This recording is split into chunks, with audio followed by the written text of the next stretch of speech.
Well, let's talk now to Milo Comerford, Director of Policy and Research at the Institute for Strategic Dialogue and International Counter-Terror Extremism think tank. Welcome to the programme. Good evening. That kind of sets it up, doesn't it? Because he didn't fit this category of how Prevent would accept someone and say, yeah, this is the kind of candidate we can work with. He didn't fit that ideology, so he was left by the wayside. So we know what went wrong now. Does that surprise you? Well, that's right. On 3 occasions, there were opportunities to intervene on this individual's trajectory. And on 3 occasions, despite him being reported, this was not acted upon because of what this report flags as structural challenges within how Prevent is designed and operated. And, the recommendations are really to broaden out the focus towards these kind of attackers who might not have a clear ideology or a discernible extremist worldview, but nonetheless represent major harm to the public. And I personally think this is a major gap that has been flagged by Lord Anderson, and a really important one for the next stage of this sort of prevention programme to focus on.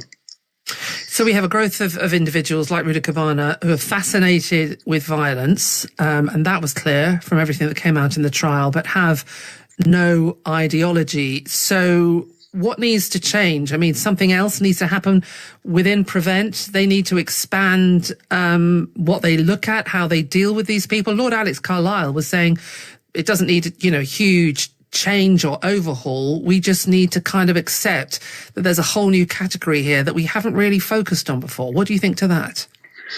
Well, the report recommends 2 things. The first is to broaden the focus of Prevent so it can include these so-called violence-fascinated individuals, of which Rudy Cabana is a great example. We keep seeing again and again these individuals who are highly immersed within very toxic online environments, are exposed to highly violent content, but aren't acting on the behalf of an ideology. And this is happening over and over again and is challenging those on the front line.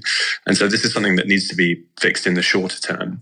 But in the longer term, the review calls for what Lord Anderson describes as a big front door, essentially a much wider set of triaging for those who might be vulnerable, particularly younger people, to provide them with the support they need, whether they are ideological, whether they're extremist, or whether they have other forms of violent risks.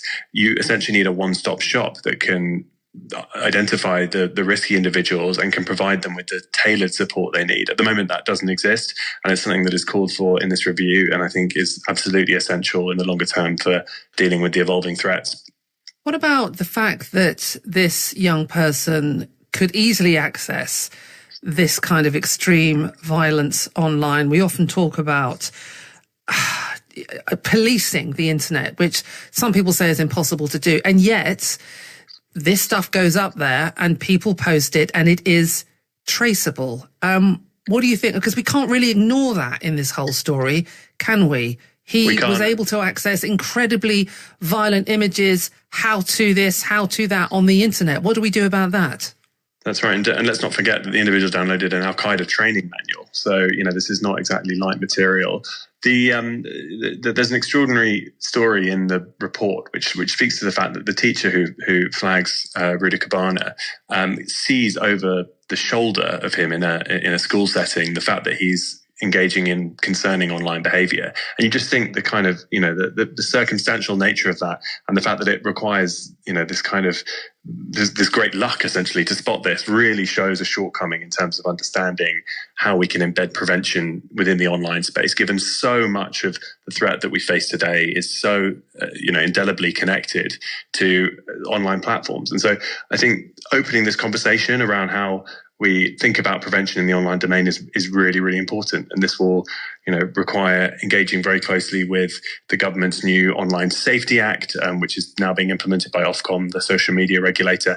It will involve the platforms themselves stepping up and really thinking through what they can be doing in the prevention space, and to be looking at risky behavior, because again and again, we see this translation of concerning online activity manifesting in real world harm, like we saw in Southport last summer. So it's becoming a piece of this puzzle that is just simply too big to ignore.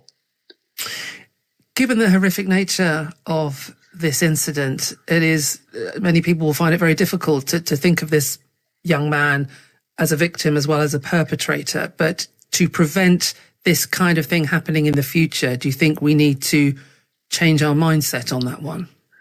That's absolutely right. I think, when we're talking about minors, we really do have to think about this dual victim perpetrator role.